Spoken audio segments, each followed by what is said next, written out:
Hi, I'm Paul Duchesne, and welcome to Mama Paul's Story. It's a new kind of segment. I'm going to call these stories, and I'm going to classify them as to the story that I'm doing. So they're not going to be news-related stories. I'm going to do a little segue here, and I'm going to start to do some other stories that revolve around things that happened to me during the last few years of my life. And the three stories that stand out most for me at this time right now are my organic Twinkie story, the AT&T story, and the Whole Foods story.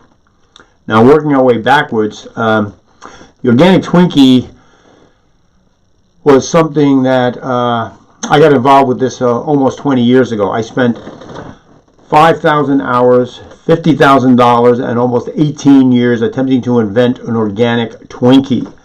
I did it. I invented an organic Twinkie. They said it couldn't be done. Many people said it couldn't be done. And once I heard it couldn't be done, I set out to do it. So like I said, 18 years it took me to do it. At the end, I did not get it to market. I did not succeed in getting it to market. I ran out of money before it was over. Raising money has not been my strong point. Another story that I want to talk about is, when I say story, it's going to not just be one segment. It may be 2, 3, 4 segments. In fact, the Twinkie story could be a lot longer than that because it was a long story. Went on for 18 years with different sections to it. The AT&T story is another interesting story. I worked for AT&T for 10 years, and I really liked working for them. I really liked the job. I didn't like working for them. I liked the job. I liked the job I had. But when I quit, I wrote a 17-page letter of resignation accusing them of lying, cheating, and stealing. I'm one of the few people who ever quit AT&T and actually collected unemployment, proving that their policies were actually making me physically sick. Now, during my time with AT&T, I watched people get dragged out with bleeding ulcers. I watched somebody go bald in a day. I watched somebody go gray in a day. I developed an ulcer myself while working there. The internal stress in middle management was just absolutely tremendous. AT&T was broken up in the early 80s, and they were actually, contrary to many things you may have read, they were actually behind their own breakup. They were behind their own breakup. They wanted it.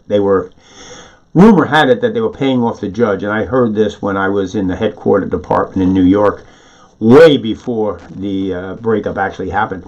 As a result of the breakup, AT&T got deregulated, and as a result of the deregulation, it led to, among other things, the total failure of all the communication in Manhattan in the mid-90s.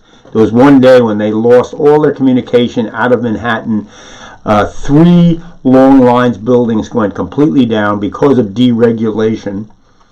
And they lost the 3 major airports in the metropolitan area, in Newark, LaGuardia, and Kennedy.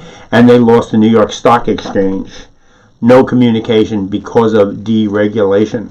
So that's the AT&T story, which I'd like to talk about. The third story is, Whole Foods. Whole Foods and John Mackey. Mackey, the racist libertarian who actually originally started in New Orleans, not in Texas. He was kicked out of New Orleans because he was such a racist. And he promotes his brand of conscious capitalism, which is so much BS. You don't want to fall in this BS. I'm telling you, this guy is just full of shit, totally. He's a ruthless gangster business practices, squeezing other people out of business. And I have direct involvement stories about Whole Foods moving into Northern California and what they did to various suppliers and what they did to other businesses. They were a perfect match for Amazon.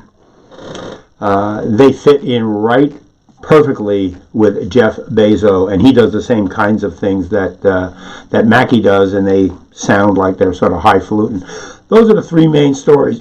So over time, if I do an AT&T story, I'll title it AT&T or Organic Twinkie or Whole Foods. That's it. It's just a little preliminary. And peace, patience, persistence. We'll see you next time.